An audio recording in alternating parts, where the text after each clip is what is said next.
बिस्मिल्लाहिर्रहमानिर्रहीम। अस्सलाम वालेकुम। मैं हूँ मेरीन सब्तैन। देख रहे हैं आप मेरा यूट्यूब चैनल और फेसबुक पेज। नाज़रीन, अपने इस चैनल पर मैं जहाँ पर आपके साथ कुछ लेटेस्ट वायरल स्टोरीज़ शेयर करती हूँ, वहीं पर आपके साथ लोगों की ऐसी कहानियाँ जिनके बहुत से मुआशरती पहलू होते हैं और हमारी ज़िंदगियों पर बड़ा गहरा असर रखती हैं, और ऐसी कहानियाँ जिनको शायद सुनने के बाद हम अपनी ज़िंदगी में कुछ बेहतरी ला सकें, बजाय इसके कि हम ऐसे दोराहे पर खुद आकर खड़े हों और ऐसे हालात व वाक़यात से खुद गुज़रें।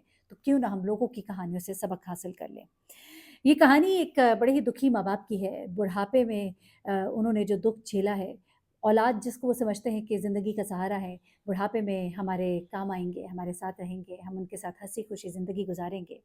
लेकिन नहीं मालूम होता कि बुढ़ापा जो है उनका अकेले ही गुज़रने वाला है। और ना सिर्फ़ ये कि अकेले गुज़रने वाला है, दिल पर एक भारी बोझ के साथ गुज़रने वाला है। ये माँ-बाप जो हैं, ये इनकी उम्र जो है इस वक़्त 75 और 80 साल। वालिदा 75 साल की हैं, वालिद 80 साल के हैं। ये दोनों यहाँ इस्लामाबाद में रहते हैं और इस्लामाबाद में अपने घर में इन्होंने एक नर्स भी रखी हुई है, जो कि इनके जो शौहर हैं उनका ख़्याल रखती है। उनके हालात कुछ ज़्यादा अच्छे नहीं हैं, और जो खुद खातून हैं वो भी कहती हैं कि बस ज़िंदगी के दिन ही गुज़ारे हैं हम, और अपने बच्चों को याद करते हैं, लेकिन बड़ी तकलीफ़ के साथ याद करते हैं। ऐसी औलाद जिसको याद करने का दिल नहीं करता, लेकिन फिर हम उनका सिर्फ़ बचपन याद कर लेते हैं। क्योंकि उनकी जवानी ने हमें बड़ी तकलीफ़ दी, और जवानी ने जो हमें तकलीफ़ दी वो शायद हमारी ही कुछ गलती थी। इंतहाई जवानी में वो कहते हैं कि जब हमारी शादी हुई तो हमने इरादा किया कि इस मुल्क में तो हम इतना शायद ना कमा सके, तो हमें मुल्क से बाहर जाना चाहिए। शादी के फ़ौरन बाद ही वो कहती हैं कि मैंने और मेरे शौहर ने अपनी जो भी हमारी सेविंग थी, मैं खुद भी जॉब करती थी स्कूल में, और मेरे जो शौहर थे वो एक बैंक में जॉब करते थे, जो भी उन्होंने अभी तक कमाया था हम दोनों ने वो सब लगाकर, और कुछ हमने मेहनत करके और कुछ इधर-उधर अप्लाई करके हमने बाहर जाने की सूरत अपनाई, और हम इंग्लैंड पहुँच गए। हम इंग्लैंड पहुँचे, वहाँ जाकर हमने रहना शुरू कर दिया, और हमने वहाँ पे जॉब ढूँढी, और अल्लाह ताला ने हम पे करम किया। ज़िंदगी मुश्किल थी, लेकिन हमने आहिस्ता-आहिस्ता अपने हालात जो हैं सँवारने शुरू किए। इसी दौरान अल्लाह ने मुझे एक नेमत से नवाज़ा, और उसके बाद मुझे एक रहमत से नवाज़ा, एक बेटा और एक बेटी, और उसके बाद 2 बेटे और। ज़िंदगी जो है उसकी गाड़ी को खींचने के लिए हम मियाँ-बीवी ने खूब ज़ोर लगाया, बहुत मेहनत की, ताकि हम अपने बच्चों को अच्छा खिला सकें, पिला सकें, अच्छा पहना सकें, और यही हर माँ-बाप की ख़्वाहिश होती है। वो कहती हैं कि हमने बहुत मेहनत की, और ज़ाहिर-सी बात है जब आप इतनी मेहनत, इतनी तगड़-दौड़ कर रहे होते हैं, तो कई दफ़ा बच्चों को वो वक़्त जो है वो शायद नहीं दे पाते। फिर भी वो कहती हैं कि मैंने हर तरह से कोशिश की कि अपने बच्चों को भी वक़्त दूँ, उन्हें हमारी क्या इक़दार है वो बताऊँ, हम जिन जड़ों से जुड़े हुए हैं उनसे वो भी जुड़े रहें, ये भी बताएँ।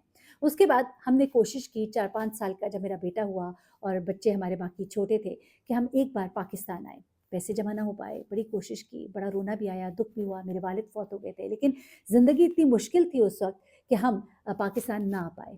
उसके बाद वो कहती हैं कि हमने फिर पैसे जमा करने शुरू किए, इस इरादे और नियत के साथ कि अपने बच्चों को एक बार छुट्टियों में पाकिस्तान लेके जाएँगे और उन्हें अपना मुल्क दिखाएँगे, अपनी रवायात बताएँगे।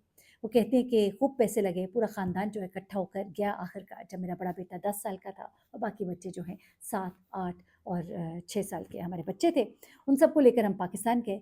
पाकिस्तान जाकर हम बहुत खुश हुए, हमारे बच्चों ने भी पाकिस्तान देखा, अपनी जड़ों को पहचाना, और हम जब वापस आए तो हमें ये ख़्याल था, हमें ये गुमान था कि हमारे बच्चों ने वो दुनिया जो है अच्छे से पहचान ली है, और अब हम अपने बच्चों को अपने मुल्क के बारे में जब बताते थे तो और भी ज़्यादा हम उन्हें वाज़ेह क्लियर बता सकते थे कि जो हम बता रहे हैं उसको वो समझ भी सकते थे। वो कहते हैं कि हमारे बच्चों को कोई ख़ास पाकिस्तान पसंद नहीं आया। हाँ, अच्छा लगा उन्हें ख़ानदान में रहना, सब कुछ, लेकिन वापस आकर वो कहते शुक्र है हम वापस आ गए। कहते हैं कि हमने भी समझा इस चीज़ को, क्योंकि ज़ाहिर-सी बात है जो फ़ैसिलिटीज़ यहाँ पर हैं, जो लाइफ़स्टाइल है, वो सब कुछ बहुत ही मुख्तलिफ़ है वहाँ से। उसके बाद वो कहती हैं कि ज़िंदगी इसी तरह चलती रही, और हम अपने बच्चों को बड़ा करते रहे, उनको पढ़ाते रहे, लिखाते रहे, और इस तरह से ज़िंदगी आगे बढ़ती रही। इसी दौरान में मेरे बेटे को वहीं पर एक लड़की पसंद आई। वो लड़की जो है वो टर्की से उसका ताल्लुक था, थी मुसलमान। हमें थोड़ा-सा हुआ अंदर से दिल में कि हम तो चाहते थे कि हमारी पाकिस्तानी ही कोई लड़की बहू बने, लेकिन जब बेटे ने इंसिस्ट किया तो हमने उसकी बात मान ली और उसका रिश्ता वहाँ तय कर दिया, और उसके बाद वो ब्याह कर हमारे घर आ गई। वो कहते ये सब कुछ तो चल रहा था, हमने इस दौरान में कुछ पैसे जमा किए थे, और अब मैं और मेरे शौहर चाहते थे कि हम वापस पाकिस्तान जाएँ।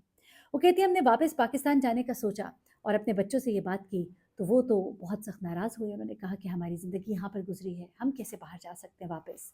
हम कैसे पाकिस्तान जा सकते हैं? उनके लिए पाकिस्तान बाहर ही था। एनीवे, अब वो कहती हैं कि लेकिन मेरे शौहर जो हैं वो बहुत ज़्यादा चाहते थे कि मैं अगर दफ़नाया जाऊँ तो अपने मुल्क में, उसी मिट्टी में, उसी कब्रिस्तान में जहाँ मेरे माँ-बाप को दफ़नाया गया। लेकिन बच्चे इस बात पर राज़ी नहीं थे। लेकिन हमने आहिस्ता-आहिस्ता अपनी चीज़ों को बेचना शुरू कर दिया। मेरे शौहर ने कहा कि जो हमारे साथ चलना चाहेगा, वो हमारे साथ चलेगा और जो नहीं चलना चाहेगा, वो यहाँ पर मेहनत करे। हमने भी ज़िंदगी में बड़ी मेहनत की, लेकिन अब हमारा हक बनता है कि हम अपने मुल्क वापस जाएँ। ऐसे में उन्होंने अपनी जायदाद को बेचना शुरू कर दिया। उनको अंदाज़ा नहीं था कि उनके बच्चे जो हैं, इस भागती-दौड़ती ज़िंदगी में इस कदर आगे निकल गए थे कि उनके लिए रिश्ते जो हैं इतने मायने अब नहीं रखते थे। वो कहती है कि मेरे बेटे ने जब ये बात सुनी, जिसका हमने रिश्ता कर दिया था, जिसकी हमने अब शादी भी कर दी थी, उसकी बहू भी इधर आ गई थी। उसकी बहू ने भी ये कहा, उसकी बीवी ने, कि मेरा तो ताल्लुक टर्की से है, मैं क्यों वहाँ जाऊँगी? तो हमने अपने बेटे से कहा कि बेटा तुम फिर यहाँ पर नौकरी करो, हम तो अपने मुल्क अब वापस जाएँगे। अब हमारा बुढ़ापा आ गया, हमारा आखिरी वक़्त जो है वहाँ पर गुज़रे, जहाँ हम चाहते हैं। मेरे बेटे ने इस पे बहुत रेज़िस्ट किया और उस पर उसकी काफ़ी लड़ाई भी हुई बाप के साथ भी, यहाँ तक कि नौबत कुछ ऐसी आई, वो कहती हैं कि हमें बड़ी तकलीफ़ होती है बताते हुए कि उसने अपने बाप को धक्का मारा, बाप नीचे गिरा और उसकी जो टाँग की हड्डी है वो फ्रैक्चर हुई, पाँव की हड्डी गालबन फ्रैक्चर हुई और उसके बाद काफ़ी दिन वो बिस्तर पे पड़ा रहा। इस हरकत के बाद वो कहती हैं कि मेरा बेटा जो है वो घर से कुछ दिन गायब रहा, बीवी को लेकर चला गया, उसके मैके चला गया। उसके बाद मैंने उसे फ़ोन किया, बाप ने भी कहा उसे कहो कि मैंने माफ़ किया, वापस आ जाए। नीयत उसकी मारने की नहीं थी, गुस्से में उसने यूँ धक्का मारा और वो गिर गया। वापस तो वो आ गया, लेकिन अब वो वैसा नहीं रहा था, जैसा वो पहले था। उसने अपने साथ बाकी बच्चों को भी मिला लिया।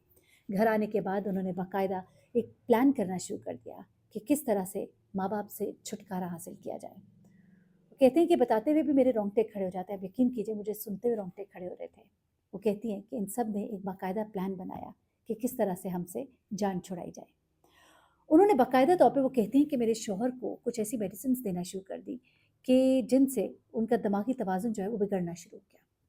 वो कहती हैं कि हमें नहीं मालूम था, लेकिन उन्हीं की मेडिसिन्स में, उन्हीं की बोतल में मेडिसिन को तब्दील किया गया। वो कहती है कि मैं भी बहुत बोझल-बोझल महसूस करती थी। वो कहती है कि मुझे बाद में जब ये ज़ाहिर-सी बात है डॉक्टर के पास गए, वो कहते हैं कि काफ़ी उनकी तबीयत ख़राब होना शुरू हो गई। छोटी-छोटी बात पे वो हाइपर होना शुरू हो जाते थे। मेरा बेटा जो है इनको एक साइकियाट्रिस्ट के पास लेकर गया और उसके बाद उन्होंने रिकमेंड किया कि इनको जमा कराया जाए, दाखिल कराया जाए, इनकी ज़हनी हालत दुरुस्त नहीं है। वो कहती हैं कि एक दफ़ा मेरा बेटा नहीं था घर पे और मेरे मियाँ की तबीयत काफ़ी ख़राब हुई और मैं उनको खुद ही हॉस्पिटल ले गई। कहती हैं कि जिस दिन मैं उनको हॉस्पिटल लेके गई और उनका जब चेकअप हुआ और फिर उन्होंने कुछ सैंपल्स लिए, कुछ मैदे के नमूने लिए, तो फिर जो हम पर इंकशाफ हुआ वो बम बनकर गिरा। उन्होंने कहा कि इनको आहिस्ता-आहिस्ता कैसी मेडिसिन दी जा रही है जिससे इंसान पागल हो जाता है। कहती हैं कि मेरे लिए ये बड़ी खौफ़नाक बात थी। मैंने फिर घर जाके वो मेडिसिन की बॉटल उनको दिखाई तो उन्होंने कहा कि इसके अंदर जो मेडिसिन है वो नहीं है, जो इस पर नाम लिखा हुआ है। और उसके बाद वो कहती हैं कि मैं परेशान हो गई क्योंकि ये मेडिसिन तो मेरा बेटा लेकर आया था। ये मेडिसिन जो है रोज़ अपने हाथ से मेरा बेटा बाप को देता था और मैं सोचती थी कि शायद वो नादिम है इस बात पर कि मैंने बाप के साथ ये सब कुछ किया। उसके बाद वो कहती हैं जब मैंने सोचना शुरू किया तो मुझे अंदाज़ा हुआ कि मुझे भी वो एक मेडिसिन रोज़ खिलाता है, ये कहकर कि आपके सर में दर्द है। अपना भी उन्होंने चेकअप कराया, कुछ ऐसी ही चीज़ें निकल कर आईं।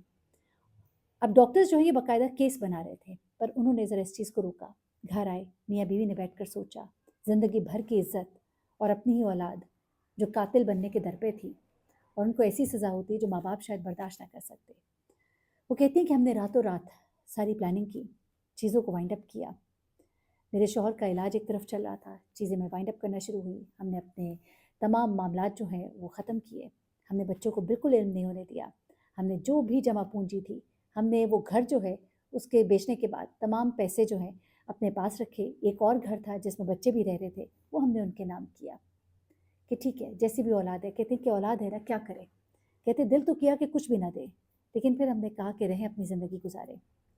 और उसके बाद वो कहते हैं कि हमने अपना सामान बाँधा और उसके बाद हमारे बेटे ने जब बीच में मज़ाहमत करने की कोशिश की तो मैंने उसको बता दिया कि ये सब कुछ मालूम है, पुलिस जो है इस पर किसी भी वक़्त कार्रवाई कर सकती है। तुमने जो कुछ किया उसकी रिपोर्ट जो है इस वक़्त डॉक्टर के पास है और हम तुम्हारी जान बचा रहे हैं, हम इस मुल्क से जा रहे हैं। हमारा अब तुमसे कोई ताल्लुक नहीं। हमारी बेटी जो है वो कहती है वो इस पूरी गेम में नहीं थी, वो बहुत रोई, बहुत तड़पी, पर हमने उसे यही कहा कि बेटा किस्मत को यही मंज़ूर है।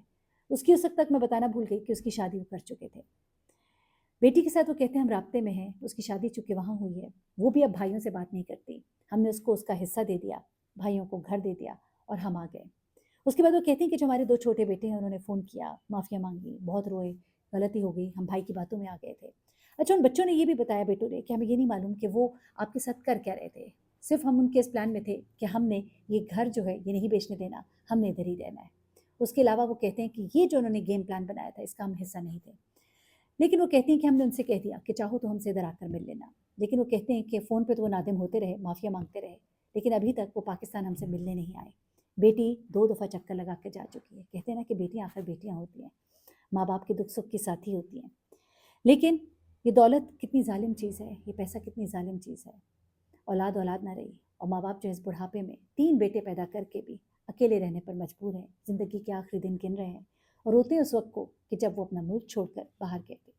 गो हर एक के साथ ऐसा नहीं होता, लेकिन ऐसे बहुत से केसेस हैं जहाँ पर पाकिस्तानी माँ-बाप बुढ़ापे में अकेले रोने के लिए रह जाते हैं। अपने माँ-बाप का ख्याल रखिए क्योंकि ये वक़्त आप पर भी आना है। अपना बहुत ख्याल रखिएगा, दुआ में याद रखिएगा। अल्लाह हाफ़िज़।